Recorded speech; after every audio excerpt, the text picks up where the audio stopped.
grips with coal and oil production and use.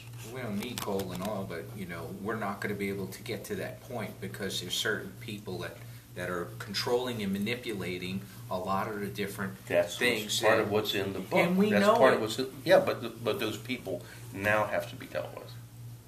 It's Face to face, in their face. It needs to be stopped, or else, we're screwed.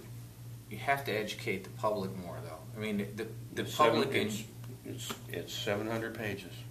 Let me tell you about education. And I know, but the thing is, who knows it? See, how many people know it? Percentage-wise, I say you have. It might be a very good book, but how many people have that? Oh, not knowledge? that many yet. Not that many yet. No, I'm not naive like that. Process. Oh, yeah, but. And what did they do with it once they have it too? Because a lot of people just don't even want to shift. Well, what this is, part of what this is it's starting a political party, right? Okay. An independent political party. And I know we all smile when we hear that. Another one of those.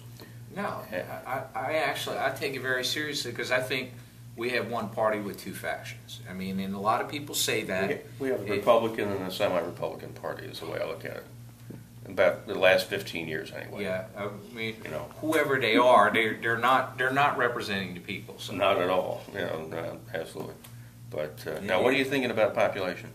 You mean religiously about? No. I think population-wise and stuff is we need a lot of people. Certainly, there's New World Order and all says, hey, we got way too many people on Earth. But to me, the Earth can support and survive and do a lot of things for a lot of people. It can probably support everybody that's on this earth right now if we sort of change our ways. I mean, we have which is around 7 billion. Yeah. But if we're not watching, it's going to jump to 10 to 14 billion, and we will be. And here's the thing this all ties into immigration, because we have certain countries in the world that generate people, and they send them to other countries. Right. All right, India, Mexico. South. But I worked at the Immigration Service as a consultant years ago, and so I've heard lots of stories, But people come here not just across the border. Most of them come across the border, southern border, but people come through airports every day with bags, one-way tickets, right, and blend right into the society. Never go, and that's from every country in the world practically. So It's not just the Latinos. They just are the biggest source of the problem. I actually, James will tell you, I have a little farm that's over on the River Road, and man, I actually see them coming across the levee at the park, right at the port there. They come there, and I guess they're coming across legally, but I mean suitcases. Yeah, they're not coming across legally. Well, I've called customs and stuff a number of times, but we've seen quite a few of them, and no, they. I've seen a bunch of them that were definitely Oriental, and like a group of 50 or 60 at one time, and it was quite suspicious because man, they were looking around, and all of a sudden, man, this drove of people come across the levee, and I was right behind us. Man, hey, what is this? It's been more than once. I mean, but it's really has got to stop. It's just got to stop. Country can't afford it. Well, medical costs, criminal costs, just those two things alone. I think we have these open borders by design. I mean, those aren't something that. In 1986, Ronald Reagan and company passed an amnesty, general amnesty. Right. Supposed to be like 1.5 million people, wound up more like 3.5, 4. Right. Many of them with illegally prepared packets of information. Documents are all forged. Right. And they sat there on the steps and signed the documents and said, and now we're going to get tough on employers who hire illegals, and we're not going to have any more of this. It was a one-time event, and it was just bullshit. It was just total bullshit. They all want cheap labor, right? And the problem, the thing that complicates the fix now is you have all these people with rentals, all right? All right? And all these illegals are renting their rentals. Right, so if the illegals go, what are you going to do with my rentals? In the housing market, they're trying to save the housing market now, which is pretty much a lost cause. All right, and they're still thinking, oh my God, we can get rid of all these people. We're not going to need all these houses. True, So we'd be able to put, there's no reason why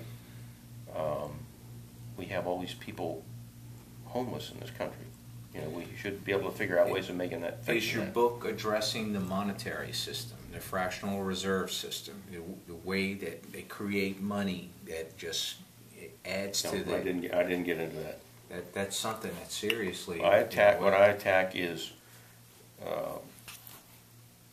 things that can be done to make the national system work better. It's like Pro used to say, America is a business, and right now it's suffering. It's just not even, it's in the red, right? So been in the red for a while. I mean, I attack crime, drug crime, all kinds of crime, especially physical and financial assault.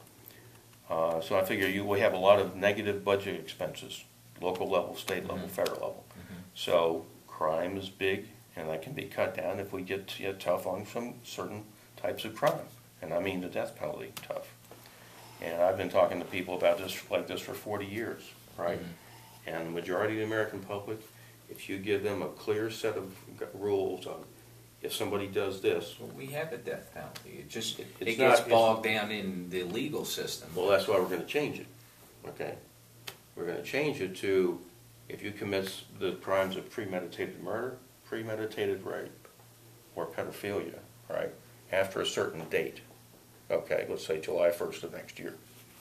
Okay, you're going to know that if you are apprehended and it's proven you're obviously guilty, and there's many crimes, not all of them, but many crimes where the perpetrator is known, it's well documented, there's no question. Those people will go through a standard court trial, and be convicted, right? It can be reviewed by a grand jury, all right? If there's any sense that anything is possible that this isn't absolute guilt, then it goes into the appeal process for a limited amount of time. But if it's guilty, 90 days after that conviction is confirmed, the person gets it in the arm, lethal injection, and they're dead. Well, I mean, I'm actually, all in favor of the death penalty. I really am, but how does that hit you on first read?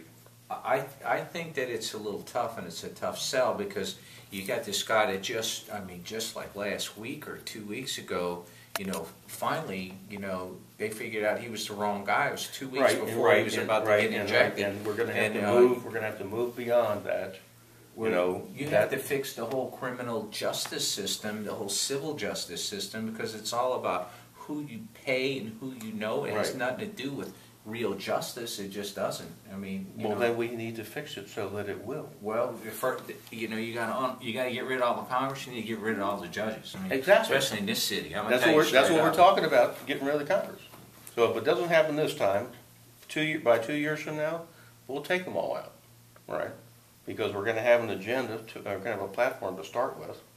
And like the guy, the latest example I've got, is a guy who wouldn't testify the other day in the sentencing hearing for the guy who murdered his wife and 2 daughters. Cold blood, everybody knows it, the guy did it. I don't know how old this crime is. He couldn't testify, he was advised not to testify in the sentencing hearing because it might affect the sentence. All right, it might jeopardize another appeal, right, or do something like that. And see, that is the court system completely on steroids. Yeah. I mean, they're allowed to do anything, and there's no reason. Like somebody walks into a school and shoots it up, and they walk out of there alive. 120 days later, they shouldn't be breathing. And the American public, let me tell you, 9 out of 10 people. When I just went through with you about the date and the crime and the punishment, easily 9 out of 10 people go. I would vote for that.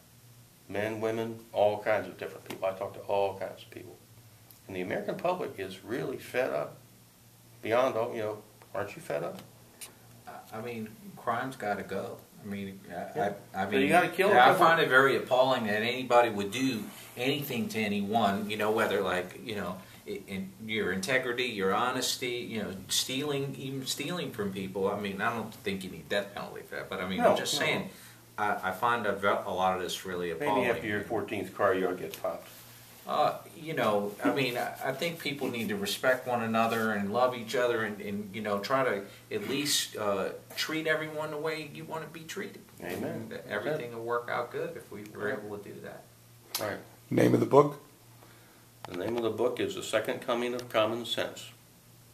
Website? The book is at the website commonsense2009.typepad.com. TYPEPAD. commonsense2009.typepad.com. The blog site is thecommonsensblog.typepad.com. Same scenario. thecommonsensblog.typepad.com. A couple of things posted out there. Actually, one of the things that's posted on the site is a national drug reform proposal I did about 4 years ago, which will basically end the drug war. So. And how does it propose that? So I'm curious because you know.